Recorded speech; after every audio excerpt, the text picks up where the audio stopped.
Exodus 3. Moses at the burning bush. Now Moses was tending the flock of Jethro, his father-in-law, the priest of Midian, and he led the flock to the back of the desert, and came to Horeb, the mountain of God.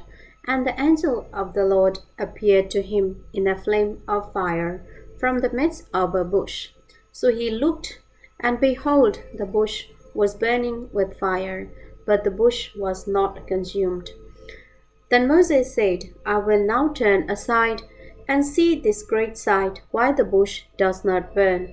So when the Lord saw that he turned aside to look, God called to him from the midst of the bush and said, Moses, Moses. And he said, Here I am. Then he said, Do not draw near this place. Take your sandals off your feet, for the place where you stand is holy ground. Moreover, he said, I am the God of your father, the God of Abraham, the God of Isaac, and the God of Jacob. And Moses hid his face, for he was afraid to look upon God. And the Lord said, I have surely seen the oppression of my people who are in Egypt, and have heard their cry because of their taskmasters.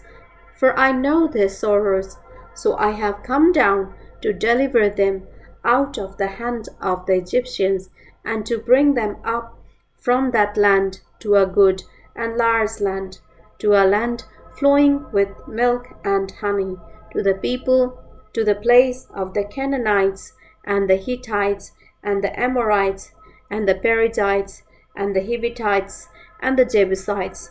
Now therefore, behold, the cry of the children of Israel has come to me, and I have also seen the oppression with which the Egyptians oppress them. Come now, therefore, and I will send you to Pharaoh, that you may bring my people, the children of Israel, out of Egypt.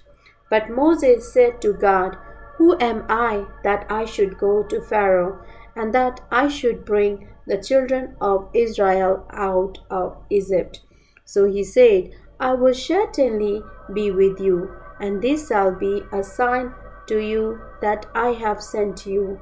When you have brought the people out of Egypt, you shall serve God on this mountain. Then Moses said to God, Indeed, when I come to the children of Israel and say to them, The God of your fathers hath sent me to you, and they say to me, What is his name? What shall I say to them? And God said to Moses, I am who I am. And he said, Thus you shall say to the children of Israel, I am hath sent me to you. Moreover, God said to Moses, Thus you shall say to the children of Israel, The Lord God of your fathers, the God of Abraham, the God of Isaac, and the God of Jacob, has sent me to you.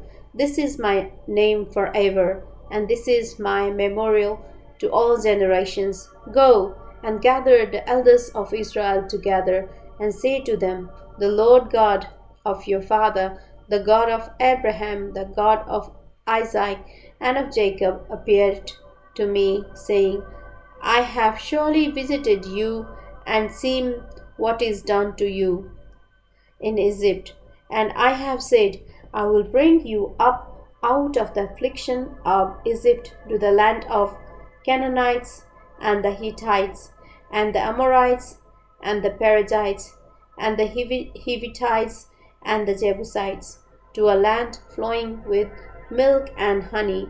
Then they will heed your voice, and you shall come, you and the elders of Israel, to the kingdom of Egypt. And you shall say to him, The Lord God of the Hebrews has met with us.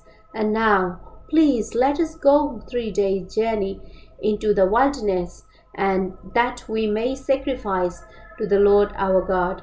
But I am sure that the king of Egypt will not let you go. No, no, not even by a mighty hand. So I will stretch out my hand and strike Egypt with all my wonders which I will do in its midst. And after that he will let you go, and I will give his people favor in the sight of the Egyptians. And it shall be when you go that you shall not go empty handed, but every woman shall ask of her night mother, namely of her who dwells near her house, articles of silver, articles of gold, and clothing, and you shall put them on your sons and your daughters. So you shall plunder the Egyptians.